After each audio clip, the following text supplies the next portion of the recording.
estar y ministrar juntamente con el apóstol Gary y su esposa Connie, que son un tesoro que Dios nos ha regalado. Yo, el Señor me regaló esta frase que es bíblica, y siempre me gusta decir esto acerca del apóstol, y se encuentra ahí en el libro de Hebreos, que de hecho a lo mejor tocó algo hoy, después que describe los héroes, lo que nosotros llamamos los héroes de la fe. El escritor dijo que estos hombres, el mundo no era digno de ellos. Y así siempre Dios, ¿verdad? Que pienso en el apóstol, pienso que Gary es un regalo del cual el mundo religioso no es digno. Y Dios le ha placido en su gracia regalármelo. Mi mentor ha sido la persona que Dios utilizó para enderezarme teológicamente en muchas áreas de mi vida, para llevarme a un nivel de pasión por el evangelio que no tenía. Y estoy muy agradecido. Su amistad y su amor incondicional son incomparables, y estoy muy agradecido de eso a Dios. Bueno, vamos, que si no lloramos. Entonces, permítame invitarles a la carta de Juan, primera de Juan,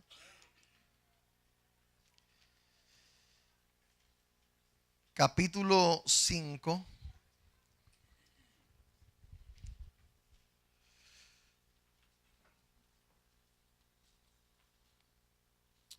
Y este es uno de esos mensajes que uno pare por la mañana antes de venir a predicar, y después uno mira lo que escribe y va a ser un milagro si llego a entender lo que escribí.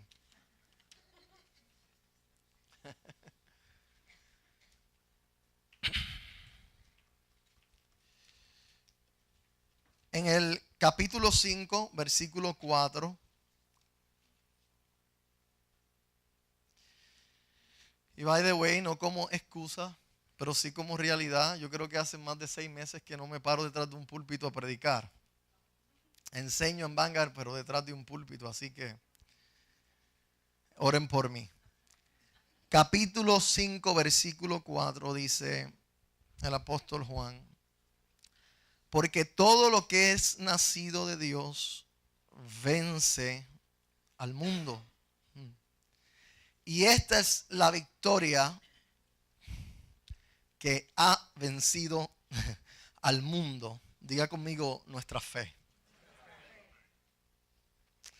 ¿Quién es el que vence al mundo sino el que cree que Jesús es el Hijo de Dios?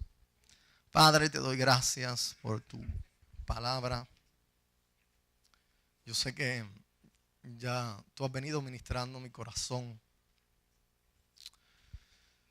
Te doy gracias por concederme estos principios a mí primero, Señor, y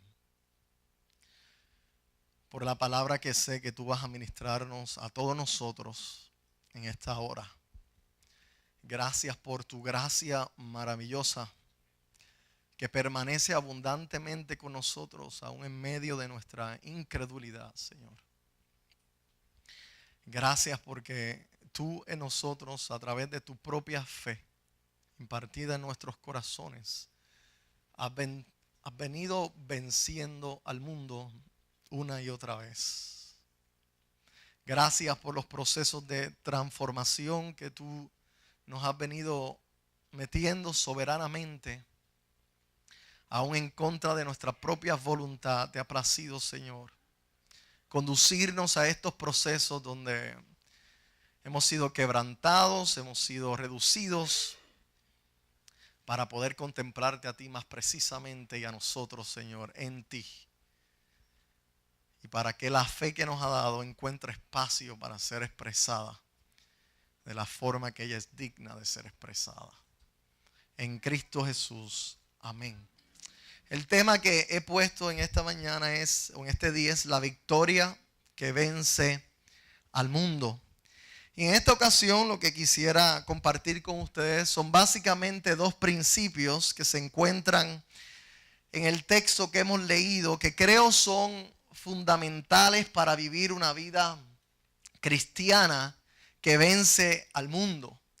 Y estos 2 principios se pueden ver, ¿verdad?, a simple vista, yo los denomino aquí como la causa de nuestra victoria y la fuente de nuestra victoria. Pero antes de comenzar a hablar de esos dos principios de forma breve, quisiera comenzar con un poco de lo que nosotros llamamos confesión personal. Mientras escribía este mensaje me di cuenta que este mensaje representa un reto para mí porque me conduce a testificar de mi propio proceso en la vida referente a este principio de fe en los procesos de transformación. He descubierto en estos últimos 3 años que el ministerio de uno y de todos nosotros, a fin de cuentas, luego que Dios te pasa por ciertas crisis y ciertos procesos, se convierte en un ministerio autobiográfico. En otras palabras, la plataforma de tu ministerio es tu propia vida y las experiencias vivas que has tenido con Dios más allá de lo que teológicamente has podido entender o captar a través de toda la educación a la que te has podido exponer. Y Dios es un artista en conducir su conocimiento de nuestra cabeza a nuestro corazón y de nuestro corazón a la realidad diaria en la que nosotros vivimos y nos desenvolvemos. Y como yo no soy muy dado a los mensajes autobiográficos, siempre me gusta exponer la palabra de Dios, hablar la verdad de Dios, pues este mensaje me incomoda, pero creo que el propio texto y Dios demanda cierta autobiografía y cierta confesión que quiero compartir con ustedes. No se asusten, no estamos en un confesorio. Pero sí debo comenzar en decir que personalmente para mí no ha habido una frustración más grande en mi propia vida cristiana que esa tensión que existe y se llega a expresar en una crisis profunda que está basada entre el conocer algo y experimentar el poder de lo que se conoce en nuestro corazón y en nuestra vida diaria. En mi propia vida yo he descubierto que hay un vacío, un vacío, ¿verdad? Un abismo bien, pero bien grande entre el conocimiento que adquirimos de Dios según estudiamos su palabra y la vivencia de ese conocimiento en los diferentes contextos donde nosotros nos envolvemos. Y para mí no hay una cosa más frustrante que poder hablar, que poder enseñar con elocuencia acerca de un tema del cual mis pies y mi corazón se encuentran muy lejos. No hay una crisis más grande que saber dominar el tema de la fe y encontrarte precisamente dudando en diferentes contextos de tu vida de la misma fe que elocuentemente, teológicamente y bíblicamente has predicado. Y yo he vivido por muchos años en esa crisis cuestionándome. En caso de el tema de la transformación, no hay cosa más frustrante que entender los conceptos de transformación y descubrir que estás conformado en tu matrimonio, que estás conformado a este ciclo, que estás conformado a tu pasado, que estás confinado a tu pasado, que no hay cambios, que no hay vida fluyendo, ya sea en tu finanza, en tu matrimonio, con tus hijos. Yo llegué a un momento en mi vida que comencé a detestar en cierta manera leer libros. Ya no quería leer más libros. Porque dentro de mí había un grito: ¿para qué leer más libros si mi vida en ciertas áreas está continuando de la misma manera que hace 10 años atrás? Si estoy fracasando con los mismos obstáculos, estoy en el mismo hoyo, ¿para qué leer más. Y aun cuando sabía que el problema no estaba en la lectura, sino en la vivencia, como quiera no podía superar lo que necesitaba superar para poder vivir. Lo que ya sabía. Al punto tan desagradable que comienzas a dudar de lo que has creído. ¿Será verdad? ¿Será verdad que se puede vivir en libertad? En el salón de clase, cuando lo escuchas, amén. Te sobrecoge el espíritu, se te abren los ojos y hay un amén, hay un gloria a Dios, te inspira. Pero luego cuando regresas a tu casa, ¿cómo vivo en la libertad que escuché, creí e entendí en el salón de clase? ¿Cómo la aplico a mi matrimonio? ¿Cómo la aplico a mis finanzas? Sanidad, lo entiendo. ¿Cómo vivo sano? ¿Cómo vivo sin una conciencia de condenación? Yo me he memorizado Romanos 8:1, uno de mis versos favoritos, pero de la memoria a la realidad latente y tangible de vivir luego de fracaso, en Romanos 8:1 hay un gran abismo. Hasta que se pierde confianza en lo que has leído. Hasta que pierdes confianza en el Dios que te ha iluminado. Hizo esto del cristianismo, esto de la transformación, esto que leí en este libro, esto no es para mí. Y ahí he estado yo. No hay nada más frustrante que saber cómo vencer el mundo y ser vencido por él a diario. No hay nada más frustrante que saber enseñar libertad en cadenas o transformación conformado a este siglo. Enseñar relación en sequedad, prosperidad en pobreza interna y fe en duda. Si el problema con la iglesia es que la iglesia cree que porque nosotros tenemos unción para enseñar, tenemos la misma unción para vivir lo que se enseña. Sin saber que de la misma forma que tú sufres para vivir lo que yo predico, yo también sufro para poder vivirlo. Que las mismas crisis que tú enfrentas el lunes con lo que escuchaste, las estoy enfrentando yo desde el sábado.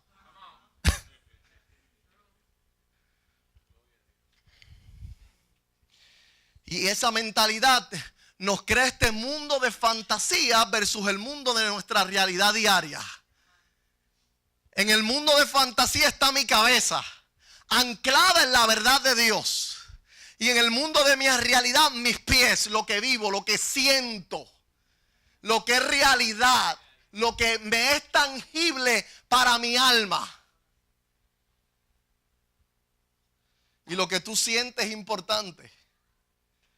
No estamos llamados a vivir por lo que sentimos, pero nuestros sentimientos están destinados a ser transformados por lo que creemos.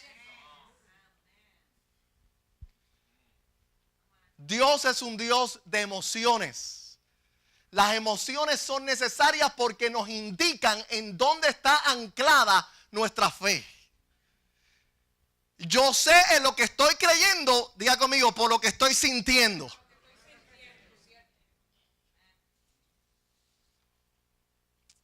Entonces, cuando uno comienza a estudiar estos conceptos de transformación, ¿verdad? Que Dios ha usado al apóstol Gary para meternos todos por ahí. De forma especial. Tú te encuentras con ciertos conceptos bíblicos que están entrelazados unos con otros en las escrituras. Como por ejemplo, santificación, perfección, el concepto de restauración, el concepto de reformación, el concepto de transformación. Y todos estos están entrelazados y nos revelan diferentes dimensiones en esa jornada donde Dios nos ha metido de que nos dio vida en Cristo Jesús. Y cada dimensión, cada verdad, cada principio de estos es importante estudiarlo y entenderlo, porque así podemos entender más la obra del Espíritu Santo en nuestras vidas, en las diferentes etapas donde nosotros nos podemos encontrar.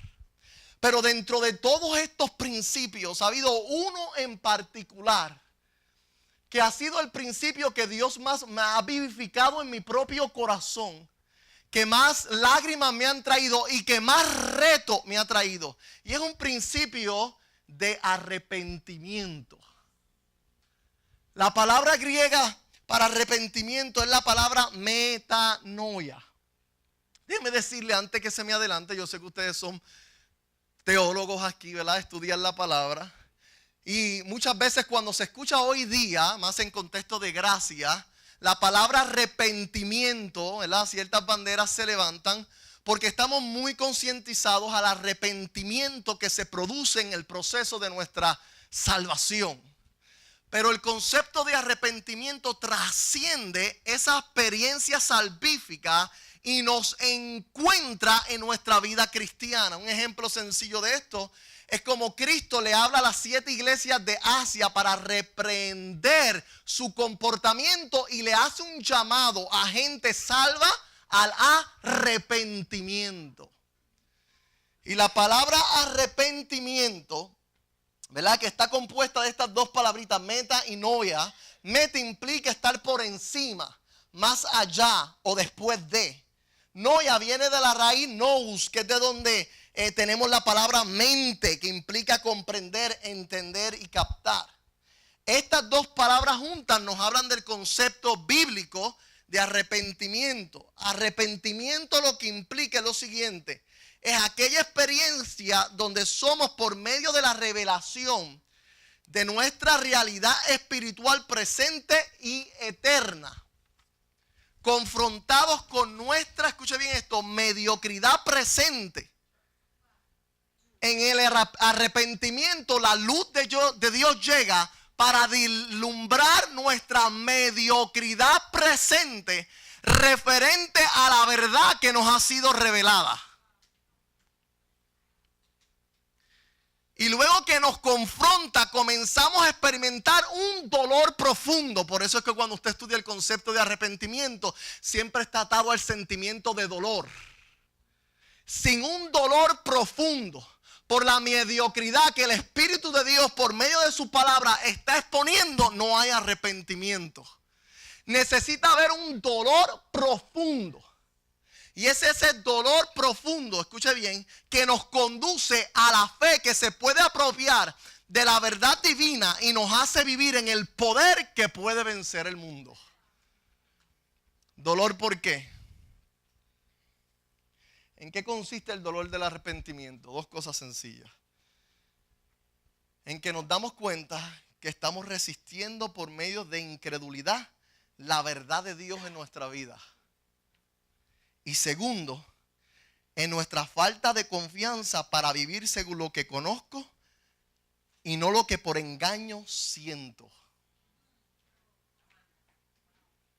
Tú sabes que el problema de nosotros, el problema más profundo del creyente, es falta de fe.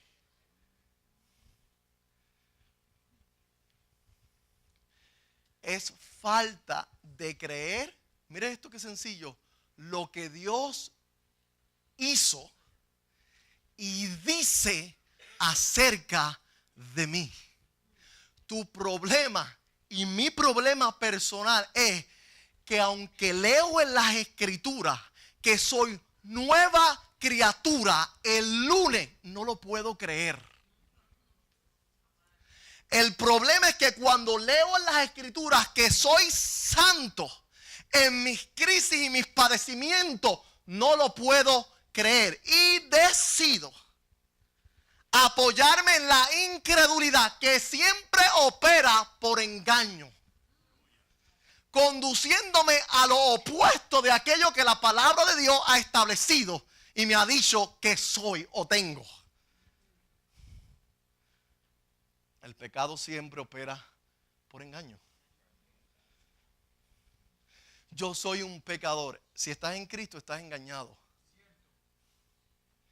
Tú no puedes ser santo y pecador a la misma vez. Estás bien confundido.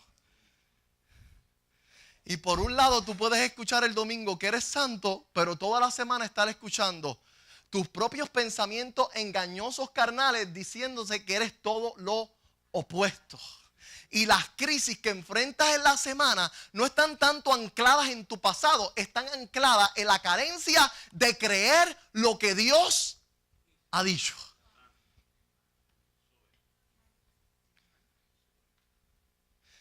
Mi problema más grande, voy a coger este principio del apóstol prestado, porque cuando yo comencé mi proceso de crisis, él predicó uno de mis mensajes favoritos. Y estaba sentado en la iglesia y él estaba predicando acerca de este principio. Y yo creo, mira aquí, esto es un testimonio. Yo creo que ya él me lo había comunicado y yo no lo había captado. Y predicándolo, a Dios le plugo abrirme los ojos, entenderlo y desde allí desarrollar en mi propio corazón una pelea en contra de la incredulidad que constantemente me alcanza en este punto. Él estaba enseñando que nuestro mayor problema con Dios, y él lo estaba diciendo referente a su propio testimonio, con Dios, es no creer que la santidad de Dios, su plenitud, es suficiente para hacerme feliz. Yo puedo creer que la santidad de Dios es la base para hacer a Dios feliz. Y puedo predicar que Dios es feliz por cuanto Él es santo. Pero el problema mío está en creer que la santidad de Dios también está para hacerme a mí supremamente feliz. ¿Y cómo es que yo sé que soy un incrédulo? Porque me paso buscando felicidad en todos lados menos en la santidad de la persona de Dios. Cuando yo busco ser feliz en todas las cosas de mi vida, son actos de incredulidad que gritan: todavía no puedo creer que tú eres suficiente para hacerme feliz. Ya conmigo, esto es un problema de fe.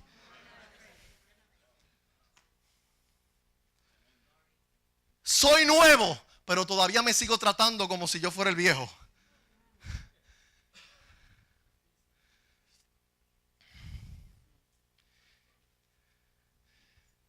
La fe siempre viene amarrada del arrepentimiento. Esos dos conceptos siempre lo encuentras en la Biblia. Aún en tu salvación hubo arrepentimiento y luego se manifestó fe. Porque el arrepentimiento es una manifestación de dolor que reconoce la falta de respeto hacia Dios por no creerle a Dios. El mayor pecado que cometemos contra Dios es mirar a Dios en su carácter, en su palabra, y no creer que lo que Él ha dicho es más verdadero que lo que yo puedo sentir. Eso de la transformación está bueno, pero no es para mí. Tú lo que le estás diciendo a Dios, de una u otra forma, eres mentiroso. La sanidad está en la Biblia, pero no es para mí, porque Dios es mentiroso. Y estoy testificando mi propia crisis siendo pastor. Todos los pecados que yo he podido cometer en mi vida siempre están arraigados en incredulidad. El pecado se metió en el mundo por medio de la incredulidad. La raíz de todo pecado es la falta de fe en Dios. Dios dijo que si como moriré, no vas a morir. Y cuando Adán y Eva fueron incrédulos en cuanto al carácter de Dios, pecaron.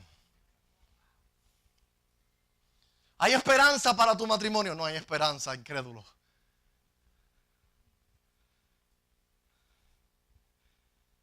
Yo no soy como me siento. Mi sentimiento y mi estado de ánimo, usted sabe que va a cambiar de la noche a la mañana. De hecho, usted no se ha preguntado por qué Dios nos confeccionó de esa manera, con emociones que suben y bajan. Es para darnos una oportunidad tangible de vivir en fe en medio de la inestabilidad de nuestra alma. Porque sin fe es imposible agradar a Dios. Por eso ahí mismo dice que el que se acerca a Él, lo primero que tiene que hacer en fe es creer que Él es. Él es ¿qué? Mi todo. Él es lo que yo necesito para ser totalmente feliz.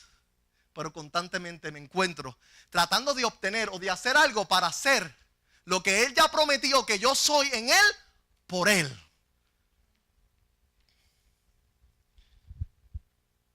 Y usted no sabe la cantidad de pecados que se desatan por medio de la incredulidad. Mire esto. Todo proceso de transformación viene para llevarnos a donde ya estamos. Todo proceso de transformación es para conducirte a donde ya tú estás. Pero no lo has podido creer. Yo me he enamorado de esta frase en las Escrituras porque la había leído, pero no la había. En Cristo. En Cristo. Ninguna condenación hay para los que están en Cristo. Y ese en Cristo lo encontramos varias veces en las cartas paulinas. Porque el reto de Pablo siempre fue devolver la iglesia a donde ya estaba. Porque constantemente por medio de la incredulidad se le olvidaba a la iglesia de su estatus en Dios. Y cuando se olvidaba de eso, fracasaba.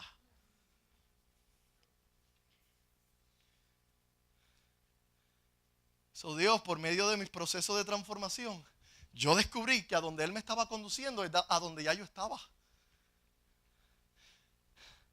Conduciéndome a la plenitud que ya tengo en Cristo. Dios no me está conduciendo a ningún otro lado. Dios está permitiendo crisis en mi vida, porque como yo no pude creer en mi prosperidad que estaba completo, ahora Él tiene que permitir crisis para quebrantarme y a la postre llevarme a donde ya estoy.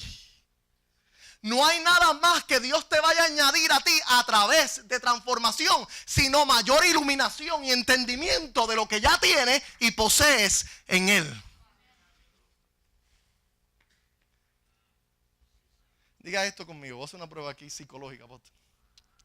Diga conmigo, soy santo. Diga conmigo, estoy completo. Diga conmigo, ya no peco yo. Diga conmigo, soy justo. Inocente. Ahora créalo. Más allá, ahora viva de acuerdo a esa verdad. Ups.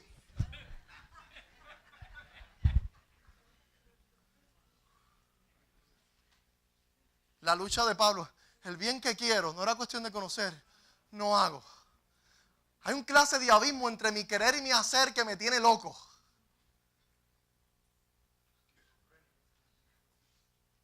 Y Dios, de hecho, eso que Pablo está definiendo ahí en Romanos 7, es la vida del creyente ignorante, que todavía está luchando con su propia carne y todavía tiene problemas de fe en creer, porque él termina el texto diciendo, pero gracias doy a Dios, ¿por qué? Por Cristo. Cada vez que tú te ves en Cristo, escucha bien esto, toda ligadura de tu pasado se disuelve. Porque cualquier ligadura de tu pasado está conectada a la creencia de que aunque estás en Cristo, tú sigues siendo el mismo que era, un poquito mejor. Pero si tú te atreves a creer 2 Corintios 5:17, hay problema. El que está en Cristo, nueva. No dice una criatura mejorada, dice una nueva. De hecho, el concepto nuevo ahí es que nunca había existido. Nueva. ¿Qué tengo que ver yo con el agapito de mi pasado? La respuesta es absolutamente nada. Lo único que me conecta a ese hombre es memoria. La memoria. Pero él y yo, nada que ver. De hecho, más asombroso es que no tengo yo que ver nada con el de ayer. Porque la Escritura dice que nosotros nos renovamos de día a día.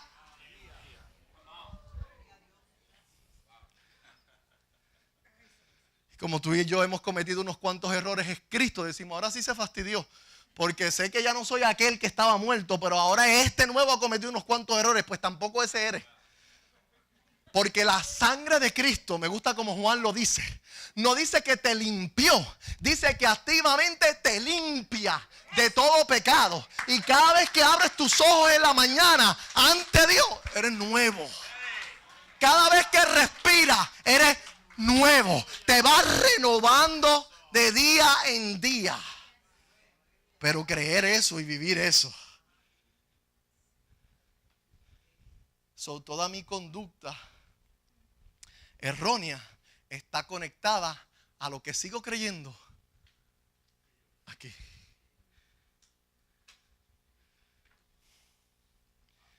Mire, wow.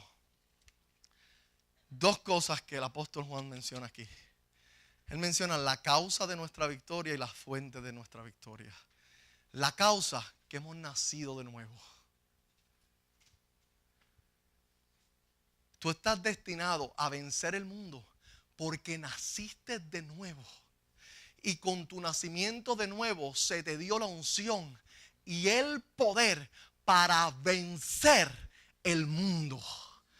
Y con el mundo estamos hablando tu pasado, tu presente, tus miedos, tu fracaso, todo lo que está en este mundo, el orgullo, las distracciones, todo lo que el mundo te presenta.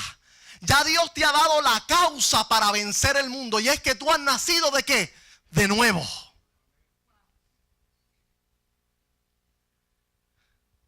Hay más poder en ti que el que tú imaginas. Hay mucha más unción en ti que la que tú imaginas. Para cada obstáculo del mundo ya hay una unción destinada allá adentro para vencer. Pero tú no puedes vencer viviendo como el viejo o con la fuerza, las artimañas del viejo. Y la fuente, diga conmigo, nuestra fe. Dice, y esta es la victoria que ha vencido al mundo, nuestra fe.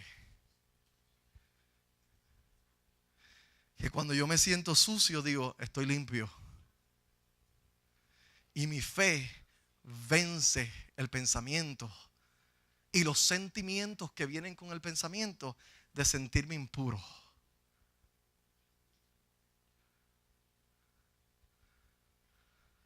Por eso es que la palabra de Dios se compara con una fuente de agua viva, donde continuamente mis pensamientos son que renovados y purificados.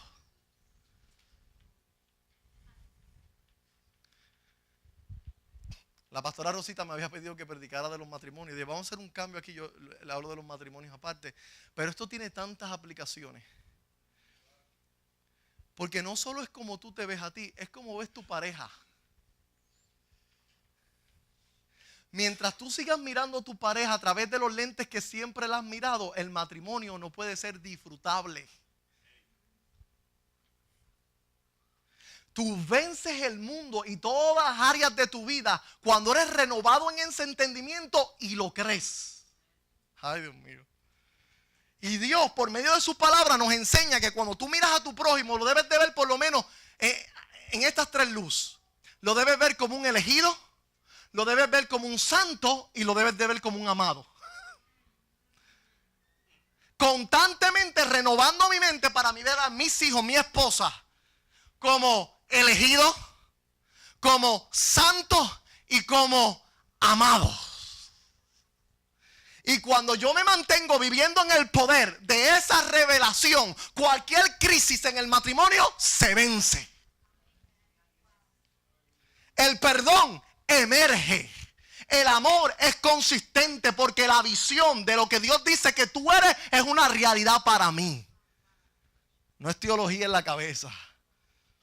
Pero yo he descubierto que yo no puedo darle a ella lo que yo no me ministro a mí. Y la forma en que yo la trato a ella es como en realidad yo me trato a mí.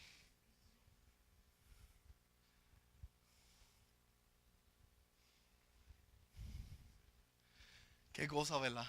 Que con una palabra de 2 letras se vence al mundo. Mire la teología de Dios. Se resume todo en fe. De hecho, a Dios le agrada. Usted quiere impresionar a Dios en palabras humanas. Que ahí no hay como impresionarlo. Porque cuando tú tienes la fe de Él. Dios, soy un hombre de fe tremendo. Estoy usando mi fe. Eso es mío.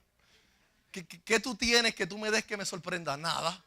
Si me llegas a dar algo es porque yo te lo di primero. Si me amas es porque derramé mi amor sobre tu corazón. Si tienes paciencia es porque te di el espíritu que es paciente. Si me estás adorando es porque mi espíritu dentro de ti está clamando, Abba, Padre. ¿Qué base tienes para la arrogancia o para la jactancia? Ninguna. ¿Y qué yo estaba diciendo después de eso? Me fui en blanco, ¿viste, Brenda? Te lo dije.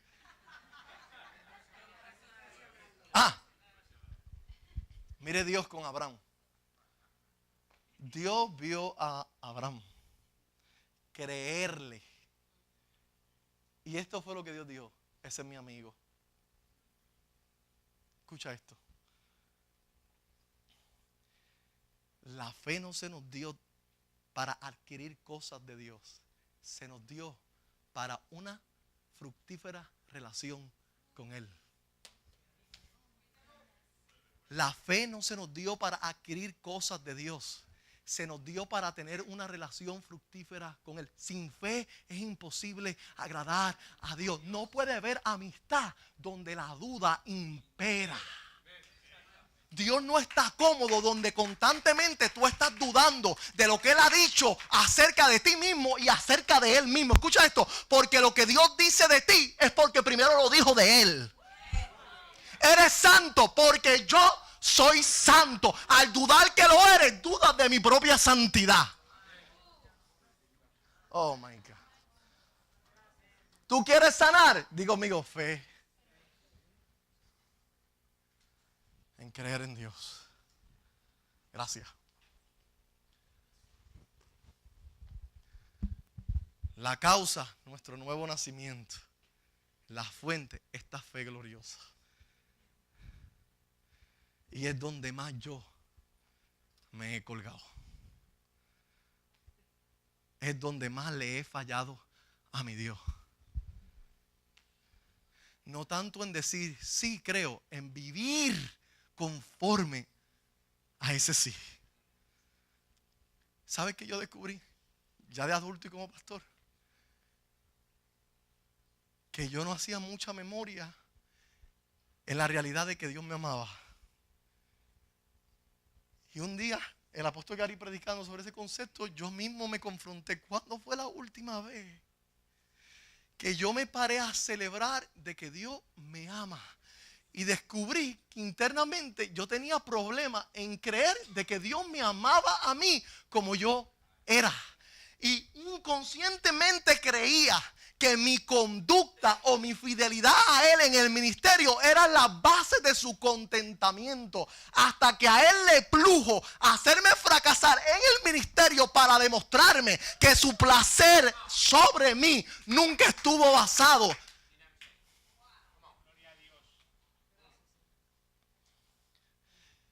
Lo más sencillo de la fe es creer que Dios te ama. Y la mayoría de mis problemas estaban arraigados en no creer. Mi último problema, juntamente con eso, era una duda personal de sentirme calificado para el ministerio. Yo siempre he luchado con descalificarme. Ustedes no saben la lucha interna mía. Y escuche bien esto. Parecía hasta humildad. Porque yo pensaba que el verdadero ministro sabe cuán descalificado está. Y eso es una realidad. De que estamos descalificados, somos inútiles. Pero lo que yo no sabía es que estaba insultando que Él me hizo apto para el ministerio a pesar de lo inútil que soy en mi carne. Y yo nunca había podido celebrar que Él me había llamado. Que Él me había dado un don de enseñar. Siempre lo vi como que hacer referencia a eso con alegría, no con jactancia, era jactancia. Y todavía hoy, yo pararme frente al espejo y decir, Dios me ha hecho un ministro, aún. O Dios me ama, o Dios tiene un destino para mí. Y es una cuestión de, no, escucha bien, no es una cuestión, termino con esto, de creer en mí.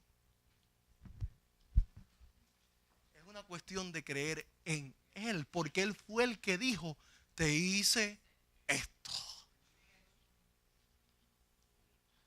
Que soy santo no es una cuestión de yo creer que soy santo, es una cuestión de creer que Él lo es. Y que al hacerme partícipe de su naturaleza divina, yo he venido a ser también santo. Que después de tener una discusión carnal con mi esposa, todavía soy. Las reconciliaciones se tardan porque dejamos de creer. Padre, te doy gracias. Esta es la victoria que vence al mundo, Señor. Nuestra fe. Padre, si hay algo que podemos pedir en confianza es que nos ayudes. Tus discípulos constantemente decían: Señor, aumentanos la fe. No te pedimos casas, carros, no. Aumentanos nuestra fe para que nuestra relación contigo sea disfrutable. No de tu parte hacia nosotros, sino de nuestra parte hacia ti, Señor. Ayúdanos a creer en los elementos más simples de este evangelio. De que hemos sido salvos por gracia y por gracia somos sostenidos. De que tu placer está presente y no aumenta sobre nuestras vidas porque ya está todo potencial sobre nuestros corazones. De que somos nuevas criaturas. De que somos la niña de tus ojos, de que somos tu pueblo escogido, tu real sacerdocio, tu nación santa. Concédenos vernos a la luz de tus ojos y luego salir a vivir según esa luz. Concédeme acordarme de mi pasado para reiterarme: ya no soy eso.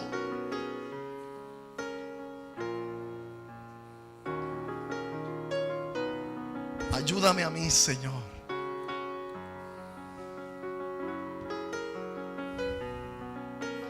Ayúdame a creer para experimentar la calidad de vida que ya tengo en ti. Estoy en ti, Señor. Y cada vez que tú me mudas a ti, ahí no siento necesidad de nada. Cada vez que por tu espíritu, en tu favor inmerecido, en medio de mi incredulidad, me agarras con tus brazos y me mudas en mi mente a la realidad presente de mi vida, que estoy sentado a tu diestra, que soy profundamente amado por ti. Oh Dios, wow, se vence el mundo. Ahí me convierto en más que un vencedor. Ahí me siento fuerte, ahí me siento protegido, ahí me siento invencible.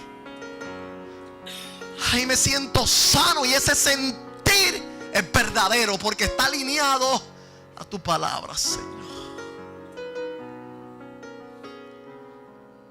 Gracias por este mundo que va en contra de esta realidad. Es la oportunidad, Señor, que tú nos regalas, este mundo, para demostrar que creemos en ti, Señor. Aumenta nuestra fe. ¿Qué tal si tú pones la mano al que está a tu lado y pides esto por él? Porque a veces necesitamos ayuda. Yo necesito ayuda. Pide para él como te gustaría que pidieran para ti. Señor, aumenta mi fe.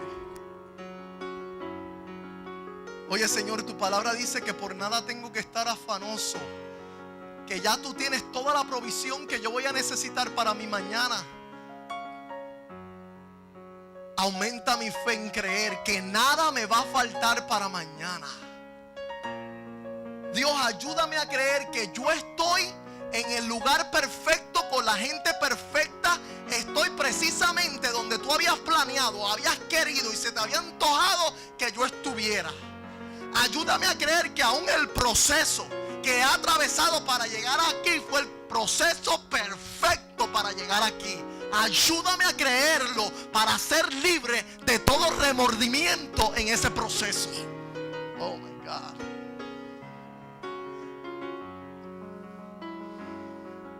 Ayúdame a creer que no habían tres ventanas, que no habían 3 caminos, era uno solo, y por más duro que ha sido, ha resultado, Señor, en tu perfecta voluntad.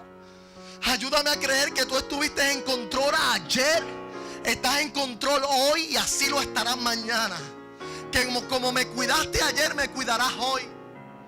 Ayúdame, Señor, a creer para que tú seas honrado en mi presente, Señor. Permíteme anclar mi alma en la verdad de tu palabra, para que cuando el viento sopla, aunque me mueva, Señor, no me pierda en los pensamientos de incredulidad, que no llegue a naufragar en los pensamientos contrarios, más bien sea anclado, Señor, en la roca de la verdad.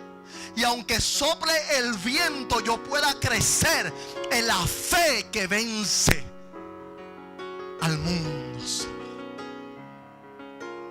Para que tú seas honrado.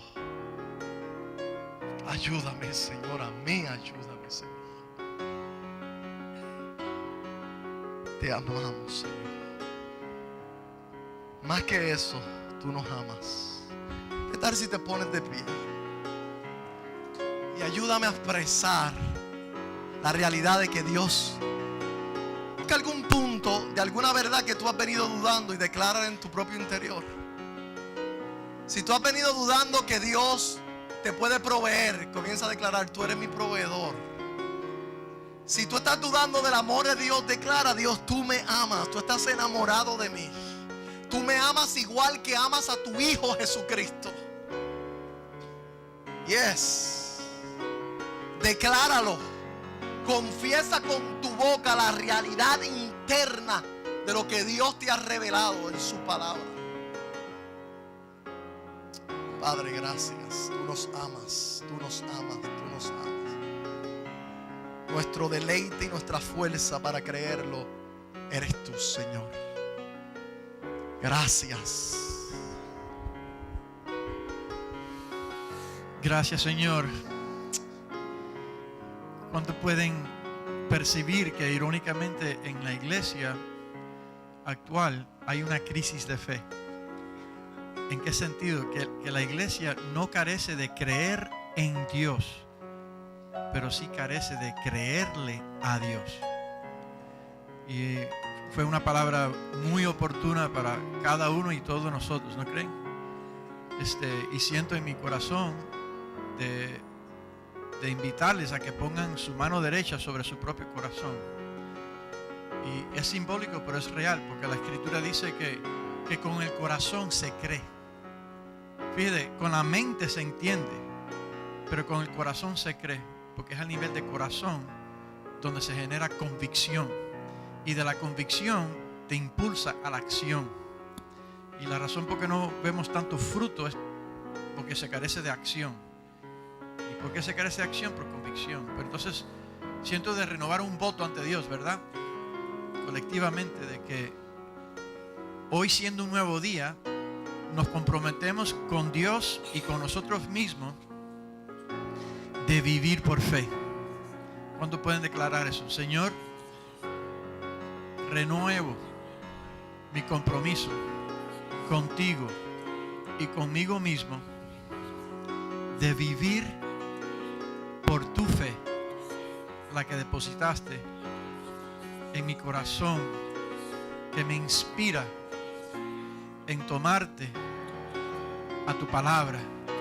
Tu palabra no miente, es íntegra, es fiel, jamás y nunca me defraude, no me va a fallar.